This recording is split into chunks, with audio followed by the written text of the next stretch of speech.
All right, good evening, my fellow Michiganders. Good evening, my fellow Americans. Now, tonight we are going to talk about a lot of stuff. So, this is going to be probably a pretty long live, probably around 20 to 30 minutes, just to go over some data with you, a call to action for all of you, because we have some very exciting things that are coming here in the future. So, let's get right after it right now. And so, one thing is for sure is when the governor does these press conferences, I take lots of notes, and then I like to go through and figure out exactly, hey, what was, positive, what was factual, what was truthful, and then analyze those things. And so I got some things that I'm going to share with you, because it's one thing we said from the movement from the very beginning, that I'm always going to give you up-to-date, accurate, and truthful information with the data, with the research that I have at hand currently.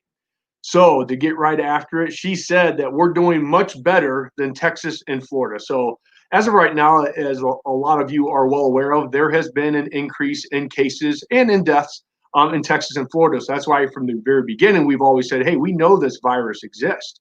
We're not discounting that, and we're not discounting any death. One death is too many. However, when you start putting out this data, you better be able to support what you have to say. So she said, we're doing much better than Texas and Florida.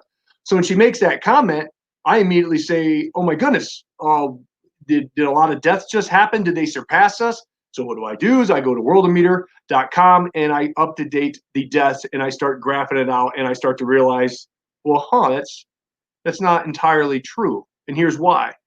So if you take the amount of cases right now that Florida has, it's 563,285. Texas has 540,221. Michigan has 99,856. So you look at there right now, you look at the amount of cases, you're like, holy cow, Florida and Texas, they're on fire, right? They're going to end. They're going down. Here we go. But remember, folks, what has this always been about from the very beginning? Number one, to flatten the curve. That's what we wanted to do, is not overwhelm our hospital system. And we achieved that in the first 2 weeks. Number two was the narrative of cases and deaths, because there were a lot of people dying in the beginning of this, right? That's what viruses do. They come in and they hurt the immunocompromised and the people who have underlying medical conditions, and this virus is no different. Still, the majority of deaths come from, half of them come from over the age of 80, or at least over the age of 70, right? So the majority of these deaths are still the elderly with underlying medical conditions. So when you see that, but now they're just talking about cases, not the deaths. So let's talk about the deaths, because she made the claim that we're doing much better in Texas and Florida. Case-wise, yes, right? Cases, they're getting a lot of cases right now, but are a lot of people dying? Well, I looked up their deaths of Florida, and they have 9,141 deaths. And Texas has 9,503 deaths. And you're like, oh my gosh, there's a lot of deaths. It is. It's true. This virus does exist. That's why you have to do the necessary things to protect you and your family. But when you look at the population as a whole, this is where you got to get through the fear narrative. So if you look at the population of Florida of 21,993,000, and you look at the population of Texas at 29,472, or 29 million, 472,300, and then you do the calculations, you still have over a 99.95% chance of surviving this thing. Let me say that again. So even though the cases are going crazy, and all that means, folks, is more and more people are getting it, and more people are recovering from it. Why aren't we celebrating that, right? In the beginning, yes, it was killing people, and it still is killing people. I'm not saying that is not true. However, it was killing a lot more people in the beginning, but still, if you look at the stats, the risk of you dying is you got a better chance of getting struck by lightning. So does that mean you're never going to go outside again? No. So you have to filter through the narrative, because she made the claim that we're doing much better than Texas and Florida. Okay. So let's look at the deaths per 1 million, because Michigan's population is around 10 million. Florida's population is obviously double of that. And so is Texas. They're triple than what we are. Still, the amount of deaths per 1 million, Florida, 426 per 1 million. Texas, 328 per 1 million.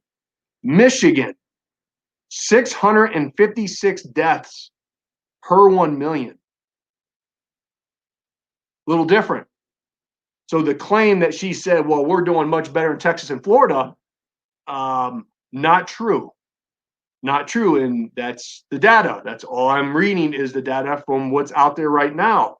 So now that we shot down that narrative, okay, and that was a false statement. So let's talk about the unemployment rate, because I went on this on an earlier live today to talk about unemployment. Florida has a 10.4% unemployment rate. Texas, 8.6% unemployment rate. Michigan, 14.8% unemployment rate. Okay, not only did you kill more people per 1 million, but now you're destroying our economy. So let's two birds with one stone, right? So by my tyrannical rule and my leadership, I've not only killed more people per 1 million than two states that I just called out on my live early in my press conference that she did, but now it proves that the unemployment rate is a whole heck of a lot worse in the state of Michigan too. So right there, little warning signs should go up and say, this doesn't make sense. Come on, man. Right? So, and she made the statement, better to be a Michigander than a Floridian. Not right now. I mean, if you look at the odds, and if you look at the percents, and you look at our unemployment rate, and you look at the amount of businesses and family-owned generational business that went out of business, I would have said yes to that a little over a year ago, but you can't make that claim anymore. We're in trouble. And unfortunately, I said this from the very beginning, the catastrophic consequences of the decision making of our elected official is going to be a whole heck of a lot more here in the future than just this virus deaths. We're going to be feeling this for a long time, folks. And so to make that claim in the beginning, it's just not hard. You just look it up, let her speak, and then go on here and you talk about it and you give data. That's all I can do. So, and she also made the claim we were doing better than other states in the Midwest because they closed later and opened earlier than us. Okay, that's not from my mouth. I'm just reading what she said verbatim. We are doing better than other states in the Midwest. So that's Ohio, Wisconsin, Indiana, Illinois, right? Illinois' got a whole load of problems right now in the city, and that's a whole different mess. I guess when you have strict gun laws in Illinois, you just give all the criminals the guns in the city, and then they shoot each other a lot, and that's what's happened in July. So I guess gun control doesn't really work well in the city limits because the criminals still have all the guns and the poor citizens don't. So I guess that's a whole different narrative and story that we can talk about at a later date. But as of right now, Chicago downtown not doing well. So let's talk about what she just said. They're doing better than the other states. Okay. If that's true, then the data should support it. Because if you make statements like that, you better be gosh darn sure that you can back them up with the data, the research, and the science. Because I'm just getting started. There's a lot more, folks. That's why we're going to be on here for a while. So let's talk about Ohio. Ohio, 322 deaths per 1 million. Wisconsin, 175 per 1 million. Good job, Wisconsin. Go Badgers. Indiana, 462 deaths per 1 million. Remember, Michigan's deaths, 656 per 1 million. And all three of those states did better. And let's talk about Illinois. Illinois, 624 deaths per 1 million. So even the chaos of Illinois, and I feel sorry for all my Illinoisans, all y'all that are watching right now, Michigan is with you. We're fighting tyranny just like you. Hang in there. We're going to win this fight. But even Illinois is beating us. Not by much, but they are. So let's talk about the unemployment rates. Ohio, 10.9%. Wisconsin, 8.5%. Wisconsin, getting her done. Indiana, 11.2%. Still beating us. Michigan coming in last at 14.8% unemployment rate. And Illinois is even beating us, which is unfortunate, 14.6%. So, again, making claims that are not backed by data. You come on here and say, yeah, their cases are lower, or our cases are lower, but that doesn't matter. People, it's not if you get this virus, it's when. We've talked about that from the very beginning. The great part about all this, which we should be celebrating that the radical far left refuses to do, is we're getting over this thing. More and more people are tested. More and more people are getting infected, but the death rate is still low. It's extremely low. And if you do the numbers, you have over a 99% chance of surviving this thing, okay? And I'm going to destroy what's coming up here in a second. So when you say things like record number of COVID cases, hospitalization, and deaths, wait, she didn't say that. Historic surges. See the difference in wording that you can use when you're on the media? You can say historic surges. That just sounds a whole heck of a lot scarier then hey, COVID cases are going up, folks. But good news, the deaths are still staying real low. So we're doing good. No. We get a different narrative. Fear, staying home, don't go to school, don't have college football, don't do anything, folks. Wear those facial coverings because they're going to protect you and prevent disease. I'm not saying that. I didn't say that. That's what she just assumed, which I'm going to get to in a second. But she said historic surges in cases. Wow. Surges in cases. Was still the data as of today, 99.95% chance of living in the state of Florida, in Texas, and everywhere else in this great nation. As of right now, that may go down to 99.8, 99.7% as a nation. I don't know exactly what that number is, but just figure it out for yourself. It's pretty low, folks, of the chances of you dying from this thing. So, also, she made the claim, if 95% of Americans wore their mask up to December, we would save 66,000 lives. So that was her claim, her stat. And I was like, wow, where'd this come from? Because I'm pretty into the data. I never read anything or any medical research. As of right now, this may change, that wearing that facial covering is preventing you from getting the disease. All right. But that's the claim, that if 95% of Americans would just wear their mask up to December, we would save 66,000 lives. So where's that data? Where's this expert? Where is the data that shows that?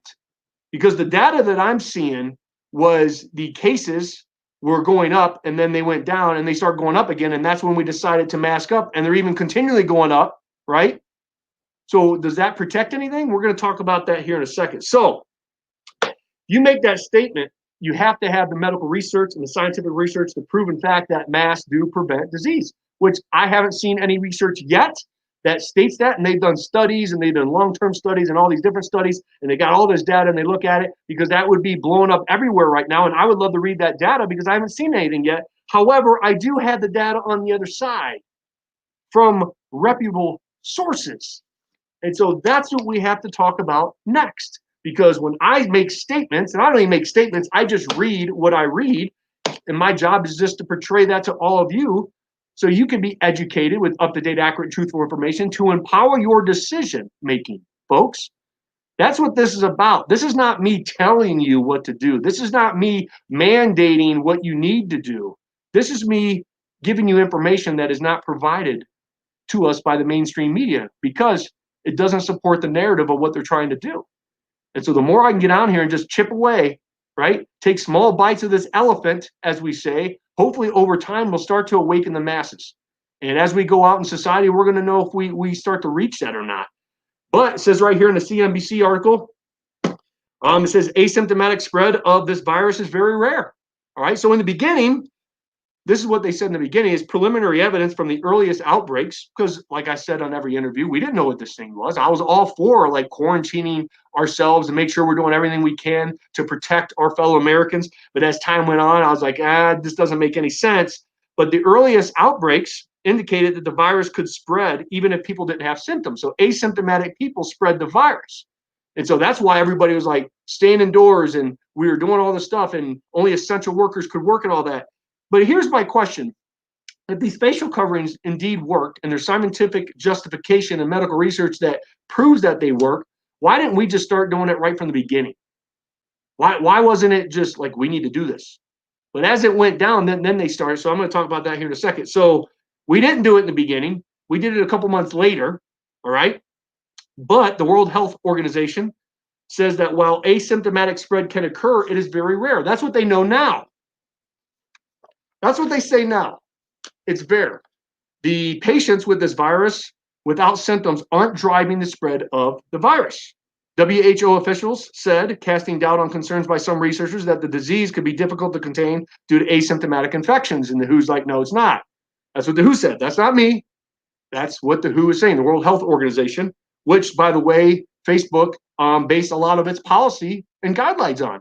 So I am just reading exactly what Facebook posts with their guidelines. And so I'm following their guidelines because they follow the WHO. I'm just keeping it real. just in case a Facebook bot comes in here. From the data we have, it still seems to be rare that asymptomatic people actually transmits this onward to a secondary individual. It's very rare. More research and data are needed to truly answer the question on whether this virus can spread widely through asymptomatic carriers. And that's true. We need more research and data. But if we don't have the research and data that shows that this asymptomatic person is spreading, and that's what they're finding out now, that they're really not. And in the beginning, they thought it was, so we thought we would do everything in the more possible, right, to put the facial covering on, do everything we can. We got to prevent it, because she said if we all just mask up, 65,000 lives, or 66,000 lives, excuse me, I don't want to leave 1,000 out, 66,000 lives would be saved if we all did that by December. She made that claim, but the research and data doesn't support it. Okay, let's go on to the New England Journal of Medicine. Not the Garrett Soldano Journal of Medicine, the New England Journal of Medicine. We know that wearing a mask outside healthcare facilities offers little, if any, protection from infection. Public health authorities define a significant exposure to virus as face-to-face contact within 6 feet with a patient with symptomatic of the virus, okay? That is sustained for at least few minutes, and some say more than 10 minutes, or even 30 minutes. The chance of catching this virus from a passing interaction in a public space is therefore minimal. In many cases, desire for widespread masking is a reflexive reaction to anxiety over the pandemic. So in many cases, the desire for widespread masking is a reflexive reaction to anxiety over the pandemic. Well, that makes a whole heck of a lot of sense, because who's giving us all that anxiety? We know, the media, right? And when they say things like historic surges in cases, right, which gives everybody who's not, plugged into this movement and to get this information that they indeed believe that this thing's killing everybody, which it is. It's killing some people, folks. But for the majority of Americans out there, 99.9% chance of living. Why are we stopping living? What this is, somebody made a good quote the other day, and I heard, and he said that this is like the zombie apocalypse. And it's not that 99.9% of the people are zombies. It's 99.9% of the people stop living. That's the true zombie apocalypse. And that's what we're experiencing right now. And we're watching our country unfold because of it. All because of certain elected officials that continue to support a fear narrative and continue, to give false truths, not backed by research and concrete evidence. And that's scary, okay? So if you continue to go on with mask wearing is ordered in an earnest attempt to reduce this virus infection, it's explained that donning a mask means the infected will spread less virus and the unaffected will be less likely to be infected. This is what the CDC said. They said they did a pool analysis of 10 randomized control tests that examined the impact of face-to-face of reducing virus infection within a community. And they concluded that these studies found no significant reduction in virus transmission with the use of face masks. CDC said that. Interesting. But we have other things that are told to us and pushed with a fear narrative, folks. And so as we sift through the clown show, as I'm calling it now, because when I read all this and I hear statements being made that are not backed up by medical research and scientific research, I get concerned. And so that's why I get on here and continue to spread the truth with what I can read at the time. Now, research may change. It does. That's what happens. If things evolve, the science research, the medical research, it may change. And if it comes out one day that this contradicts what I just said, I'll come on here and I'll read you the up-to-date stuff. But as of right now, what I have available, that's what it's saying. And so we have all these mass bandits going around and shaming people who are not wearing them. Well, maybe the people who are not wearing them actually did the research and decided to use their brain instead of the brain from the TV telling them how to think, what to do, how to be controlled. Maybe these people walking around without a mask are doing the necessary things to educate themselves so they can empower themselves with a decision. So you have no right to confront anybody who is wearing a mask and who is not wearing a mask, because that's their constitutional right. I am not anti-mask. I'm anti-mandating mask. I'm anti-telling businesses that you better do this or else we strip away your license. That's not leadership. That's force. It's called tyranny. And so when I get on here and talk about these things, it's to empower all of you to understand that that feeling that you have in your gut, that intuition, that something's off, it's right. And when you start to research it, it starts to confirm that feeling. And then you can start to build a belief system, and that gives you empowerment to stand up. That's what gave me the empowerment in the beginning to stand up, was the knowledge of all this. It just didn't make sense. So let's go on to her narrative. A reporter asked her a question regarding what data or stats did she use when making decisions throughout this pandemic. And I was, yes, great question. It's about time that they're starting to ask at least some difficult questions, right? And I know they're probably, hey, submit your questions. We're going to read them and we're going to answer them. It wasn't just a spot question like they're just going to, hey, I have a question and the governor wasn't ready for it. She knew all these were coming, but even when she knew these questions were coming, this is how she answered it. We made available to everyone the data. From the beginning, she said. What? No, you didn't. No, you did not. You did not give us the hospital data in the first month of this pandemic. So much, in fact, that the legislature were requesting it and you said no, and then you denied FOIA requests until the end of June of you and your staff, because if you would have gave us the data, it would have showed that we flattened the curve within the 2 weeks, and then the hospitals were going out of business. People were getting laid off. We definitely flattened the curve. We flattened the curve so much that we put our economy in the tank. So by you saying that you've been releasing the data ever since the beginning, wrong, you have not. All you have to do is go back and look. That's why I keep bringing up this narrative, because I'm not going to let them get away with this kind of stuff and say these kinds of things and not have the stuff to back it up, because we couldn't even request Freedom of Information Act because they were refusing to give it to us. And that's all the legislator want, is say, hey, we just want the data. Like, and they were deciding at the time to extend that 28-day emergency. And when they said no, she said, I'm going to use the 1945 law. And that's what she's been doing ever since, bringing out tyrannical rule.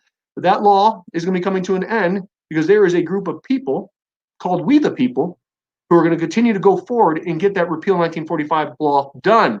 More on the numbers of that next week, folks. I think there's going to be new numbers released next week. As soon as we get them, we're going to let you know. So I seen some questions on here. Hey, where's the numbers at? Where's the numbers at? As soon as we know, you're going to know. Okay, so I think next week, early next week, we're going to have something for you. So stay patient. But I'm going to let you know right now, we're getting it done. Which, before I go on and roast the rest of this, because I told you it's going to be long, I can tell what the narrative is going to be. So she's going to continue to extend the state of emergency until the Secretary of State probably gets a hold of her and says, Governor, they got like 500,000 signatures. They only needed 341,000, and 450,000 of them are good. And she's going to be, uh-oh. So what's she going to do? Probably the end of October is she's going to say, well, the state of emergency is done, Michigan. We did it.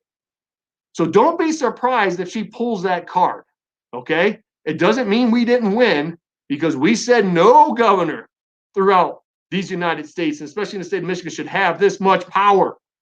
They have unilateral control of our government, all right? So even if she pulls that narrative, it don't matter. We're still going to get that law to make sure this doesn't happen again. And that's what we told you from the beginning. The definition of insanity is doing the same thing over and over again, expecting a different result. And we vowed to all of you that we are going to stop it. So even if she does that, don't be deflated. Celebrate, because we're going to get it done. Okay, another question about the schools. This is one of my favorite ones today. I was licking my chops after she answered this one. Another question about the schools was asked regarding the decision-making process of schools opening. And her response, verbatim, classic double standard. Classic double standard, classic clown show. And I quote, one size fits all determination coming out of Lansing is not going to be the wisest on how to proceed. Wait, what? Let's say it again, because it was music to my ears. I thought I was in a different reality for a second when I heard it. She says, one size fits all determination coming out of Lansing is not going to be the wisest on how to proceed. So she's going to let school districts, right, make up their own. She put out some guidelines, and she's going to let schools individually make up what they want to do, what's going to make the teachers feel safe, yada, yada, yada. She's not going to do a blanket approach. Wait, what? What'd you do in the beginning, Governor? That's what I've been fighting for ever since the beginning, is the exact same quote. Now you're 4 or 5 months late down the train here, down the road. But why'd you use the blanket approach? Why did you say this one size fits all determination coming out of Lansing, you is not going to be the wise on how to proceed? I said that from the beginning. You know, you did this blanket approach. We saw Southeast Michigan, Detroit area getting hit hard. You had to do those things to keep it under control, but everybody else was open, should have been open, but you closed it down. You closed the UP down. You did exactly opposite of what you just stated that you're willing to do with the school systems. Classic double standard, classic clown show right there, folks. I couldn't believe it. It was like music to my ears. So I was like, oh, at least she learned from her mistake. She's not going to admit that she made a mistake. However, one size fits all determination coming out of Lansing is not going to be the wisest on how to proceed. That's the best thing you said yet. That made a little sense. Yeah, absolutely. But why in the heck didn't you do that from the beginning?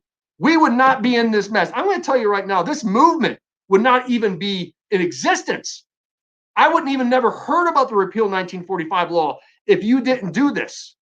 If you didn't do the blanket approach that you did in the beginning. If you would have did what you just said and what you're doing with the school system back in the beginning with our businesses, with the state of Michigan, you'd be celebrated right now. You might even be the VP. I'm just keeping it real, because if we had an elected official, because I don't care if Republican or Democrat, is how you handle a situation, an emergency situation, a pandemic that brings out true character. And if you would have handled this the right way and not the blanket approach, man, I might have even voted for you. Because I was like, holy cow, she didn't care about our party. She did what was best for Michiganders, and my goodness gracious, that woman's going to have my vote. But you didn't. You didn't. You let your political aspirations get in the way of our state. And now you're going to pay the consequences. Now you're going to get the pressure of we the people. And we're going to be on this stuff, because there's no hiding in the corner. I will refuse to not let this go, because lives, businesses, I get tens of thousands of messages and stories that people are suffering, suicides. I had to talk another person off the cliff last week that called me. Suicides are going through the roof, all because of the decision making. You would have did that from the beginning, I wouldn't be on here right now. I'd still be doing my job. Frustrating, disappointing, that's for sure. Another quote: youth will not protect you from the virus. Youth will not protect you from the virus. Being young. Well, the research that I did on a video last week shows that the youth are not dying as much as the elderly over the age of 70 and 80. And so we want our youth to get the virus. The sooner we can get our youth to get the virus, and the sooner we get our young people, like the college football players that we just shut down their season, those are the specimens of health that need to get this virus, get immunity, and get herd immunity here. That's the only thing that's going to get us through. Stalling this, facial coverings, limiting social distancing, it's slowing it down. The inevitable is going to happen. And that's what's happening right now. Is I know hundreds of people who have now gotten this virus. Hundreds, personally, that I know. Not one of them died. Not one of them died. And I have people that I know that have cardiovascular disease, that had underlying medical conditions, and they still did well. They're still alive. And so they even beat the odds of the statistics, because you have a over 99% chance of surviving it. And I know over 100 people, and every single one of them lived. So they're already beating the odds. You got pretty good odds. I'd give you all my money right now if you could guarantee me a 99% return on my investment, or 99% chance of me doubling my money. I bet the whole house, right? That's the insane. And she said, youth will not protect you from the virus. Your political affiliation will not protect you from the virus. It won't just go away. That's true. It's not going to go away until it goes through. Take it seriously. I wear this for you. We know what she's wearing. Okay. So up to 80% of all test positives remain symptom free. Okay. So with those statements right there, that's like the statement in the beginning that she said, that historic surges in cases, right? So now she's leading with more fear, like youth will not protect you from the virus. She's putting that in there, say, hey, don't go to school. If you go to school, if we do online, if we do in-person learning, the youth are going to be vulnerable. It's going to be scary. Your political affiliation will not protect you from the virus. Who cares? Why would you even say that? There's one thing about this movement. We do not care about political affiliation. Now, the majority of our movement are falling on the right side right now because we're upset and we like old school Democrats. We like anybody that likes the Constitution, folks. We like anybody that likes that thing called the Declaration of Independence that states that we're bestowed upon our Creator inalienable rights of life, liberty, and the pursuit of happiness. We like those people. So I don't care what political affiliation you are. Come join our movement. Old school Democrats, I say it time and time again, join our movement because we love this country, we love the flag, we love the Constitution. The radical far left, you can fall off the face of the planet. I do not care. They do not like our country. They are anarchists. They want to destroy our culture. No, I do not like them, and I'll get on here, obviously, and say that. I do not. But everybody else, come on board because we're going to share with you truths. Truths. I love it more and more that people join our movement and message me and say, I voted for Governor Whitmer. I'm a lifelong Democrat, but I'm sick of this, and I believe everything you're saying because you're backed up by medical research and data. So we're in your movement. What do you need from us? And I'm like, welcome to the party. Welcome to the party. Because she leads with fear. Historic surge in cases. Your youth will not protect you from the virus. Your political affiliation will not protect you from the virus. It just won't go away. Take it seriously. I wear this for you. Okay, well, that's true and that's scary. Look at the data. Up to 80% of all test positives remain symptom-free. Up to 80% of all test positives remain symptom-free. Even among 70 to 79-year-olds, approximately 60% remain symptom-free. About 95% of all people develop at most moderate symptoms. So if that's the case, why are we doing this everywhere, right? So up to 60% of persons may already have some T-cell immunity because they were exposed to different things in the past. That's all just medical research, folks.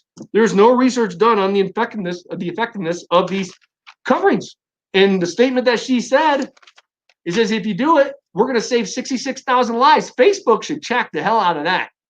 Because we're always getting Facebook checked, right? Fact check, they call it. They need to fact check that. I have not seen that. I have not seen that. So this virus is so deadly, then why didn't we do all this from the beginning? You know, and her to make the claim about the school systems with, there's not a blanket approach, basically, to how we're going to handle schools. And I was like, exactly. That's what we've been saying ever since the beginning of this thing, is the blanket approach is not going to work. We could have done so much better. And now look, it's easy to sit on the sidelines, right? I played football. We had the people in the stands pointing, the coach should have did this, the coach should have did that, right? We see it all the time. And I'm not saying that I have all the answers, and I'm not saying the elected officials out there, nobody has the right answers, folks. You can only do your best with the data at hand. But I do know if you're in a leadership position and you're making decisions, and in the beginning you were scared and you're like, man, I don't want to kill people, but we have to do this, we have to bring down the hammer. But then when the data started coming up and the hospitalizations were flattening the curve, then change your narrative and get on there and say, hey, we're doing well. Hospitals doing well. Let's start opening up the UP. Let's see what happens. Great. 2 weeks, nothing. All right, let's start opening up northern Michigan, see what happens. Maybe the west side of Michigan not hitting hard. Let's see what happens. And then adapt, improvise, overcome. That's all we asked from the beginning is common sense solutions. And we said at the beginning when Michigan continued to be locked down, the states around us, Wisconsin, Ohio, and Indiana, which she says we're doing so much better than them. The stats show we are not regarding unemployment rate and deaths per 1 million. We are not. And when they were open, everybody's going over the border and then coming back. And if I was governor at that time, I said, hey, you know what? People are going over to Indiana. They're not bringing it back, so it must be okay. So maybe we start opening up. But she refused. And now we're paying the consequences. And now our economy's in the tank. And now all you hear in the narratives is federal government bail us out. Federal government bail us out. We need money. No, we don't. We need an elected official by we the people to do the right decision makings, not because of political aspirations, about what was right for this great state. It didn't happen. And we're going to have to suffer the consequences of this for many years, folks. This isn't going to be fixed over the next year. It's going to be years for this state to recover. Some people will never recover. Unfortunately, there are people here not alive today because of suicide, violence, murders, domestic violence. Those are truths. And they're not going to get the chance. And so all of us need to take this and continue to do what we do best, is give the power to we the people. And that's why I put a call to action to all of you the other day. If you have any passion inside that you want to run for something, run. Don't hold back. Don't be afraid. Don't be afraid. Don't be stuck in the shadows anymore. Because that's one thing this movement has taught me is the power of one can lead to the power of many. And so if you have that feeling that you need to run, I don't care if it's school board, city council, I don't care what it is, Congress, senator, president, I don't care, governor, do it.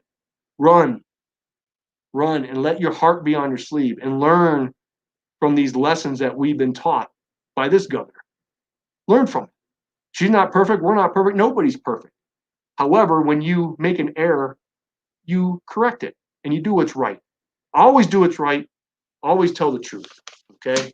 So that's all the data that I have for you today. I know it's went long. We're 35 minutes in right now, but here's what I wanted to talk about next. And I've been very frustrated. I know a lot of people in my movement, my co-founder, Ron Armstrong, and I, Tammy, our executive director, a lot of our staff, we've been frustrated with our freedom festivals because we've been trying to do what's been right. Ever since the beginning, we never wanted to call them a rally or a protest because there was such a bad stigma with it. Like we were militant and we're going to go do some crazy, horrible things. So we always say Freedom Festival. Freedom Festival, that's what it is. And I just got interviewed by the New Yorker the other day. His name was Luke. And he went to our first one, Newaygo. He was there. I didn't even know he was there. And he was just saying, okay, he heard about this movement, went to check it out. He's an investigative reporter. That's how long this guy's been doing his investigation on this movement. And he was there. And I said, what'd you think about it? And he said, it was like a picnic. I was like, absolutely. So you didn't see any violence. You didn't see any militant people walking around. It wasn't, which I'm all for the Second Amendment and your right to bear arms. Don't get me wrong. I'm for that. But we wanted to create a positive atmosphere. And that was our intent because one of our whole purposes in the beginning of this thing was to activate all of us and all of you to come to these towns and help these towns recover and to spend money in these businesses that are hurting, that are still hurting. And that was the whole point. So we start doing them. And all we're doing is getting just kickback and roadblocks from the radical far left. It's true. The city council people, most of them, they're against us, right? But they let everybody else riot and protest and come in. And so we've been trying to do the right thing and call them freedom festivals. And so Traverse City, August 28th, 4 to 7 at the Grand Traverse County Civic Center, it was going to be a freedom festival. Until we went through the experience in Grand Haven, which everybody that was at Grand Haven, you saw, it was unbelievable. It was magical. 1,000 people around waving flags. Ron was singing with his beautiful voice. It was wonderful, great experience. And then the health department calls the police and says, hey, you got 10 minutes before we come down there. Now, I wonder if they do that for all the other protests. The tens of thousands of protesters that were in Detroit, Grand Rapids, Kalamazoo, right? I wonder if the health department got called then. So we only had about 10, 15 minutes left. And so we said, okay, we're done. We're out of here. We don't want any trouble. And we let that simmer. And I'm going to be honest with you. We didn't like it. None of us did. And why aren't we standing up to this? Why? This is our First Amendment right. And so we've been trying to work with Grand Traverse or Traverse City. And it's just been all these roadblocks, all this hesitation, all this, well, it's going to be more than 200 people where they let thousands protest, right? And so we have decided that this is no longer a freedom festival. We are calling it a protest for freedom. So that is what we are going to start doing from now on. We are coming whether you like us or not. We're not going to allow you to take away our constitutional rights to assemble, to protest peacefully. This will continue to be a peaceful movement. This will be a peaceful protest, but it will be a protest for freedom. So Michiganders out there right now, come to our protest. It's on August 28th, Friday, 4 to 7 p.m. Traverse City, we are coming to your city, and we're coming to your city to protest. This is not going to be a festival. We don't want any signs. This is going to be peaceful. We want you to bring all of your American flags. It's a family event still. Bring your family, bring your friends, but you have to make your pilgrimage to freedom. That's why it is now a protest for freedom. All of my Ubers, you've been on us. I see your comments. When you come to Northern Michigan, when you come to Northern Michigan, when you coming up, we're coming. 2 weeks, 4 to 7 p.m., August 28th on Friday. I expect the half of that crowd to be Yoopers. You can make the journey to freedom. I'm coming from all the way down from Southwest Michigan, almost on the border of Indiana, to make my pilgrimage to freedom. What say you, UP? What say you? Will you help us be the lantern in the darkness of today's challenges? You're a part of that flame. Make your pilgrimage down across the bridge, across that beautiful body of water. Come down to Traverse City, because look, folks, we're probably going to get some other people there that don't want us there. So we have to show up in numbers. And we're going to do everything that we do best. We're going to keep it positive, motivating, inspiring. And I can promise you this, when you leave that protest for freedom, you will feel like a better American. I guarantee it. And you ask anybody that's been to any of our other festivals, it is a phenomenal, phenomenal event. It brings out your spirit, brings out your heart, brings out your soul. But this time, we're coming whether they like it or not. And guess what? We're not going to leave until we want to leave, until our protest is finished. That's just how we're going to roll from here on out. So if you want to bring down your tyrannical hammer against law-abiding citizens, feel free, because we're coming. And I want everybody and their mother to make this pilgrimage. Get on your Harleys, folks. It's beautiful up this time of year up in Traverse City. Make your pilgrimage to freedom. Get on your Harleys, get on your trucks, get in your cars, bring your families, bring your minivans, bring your campers. I do not care. Walk. Make your walk to freedom if you have to, but get there. Help us celebrate. Let's push this narrative to the edge. Let's continue to fight, because all of us are in this together. It's not me, it's not Ron, it's not everybody that works for the Stand Up Michigan crew. It's about all of us. It's we the people. Our job is to give you a platform to voice. Our job is to give you places to have a voice. That's all we do. And we will continue to provide it, but we need your support. Make your pilgrimage to freedom. Get there. I guarantee it. You will not regret it. You won't. So I'll see you all in 2 weeks at our protest. And tomorrow, I'll be in Grand Rapids at 10 a.m. Rosa Parks, Grand Rapids, to give a little speech up there. That's going on tomorrow, too. That's also on the event page. I just wanted to get on here tonight. And again, shoot down that narrative, which is not hard to do. Just look at the data. And then to tell you about our protest. We are protesting in your city, and we're coming whether you like it or not. All right? So make sure that you go to the event page. I include that in the description of this video. So all you have to do is click on the description. You're going to see the link. It's also in the event tab. Click on there. Tell us that you're coming so we can get a count, because we are going to go there in a mass of people, folks. I can't wait to see the thousands of American flags. God bless you. God bless the state of Michigan. And God bless you, United States. Have a phenomenal night.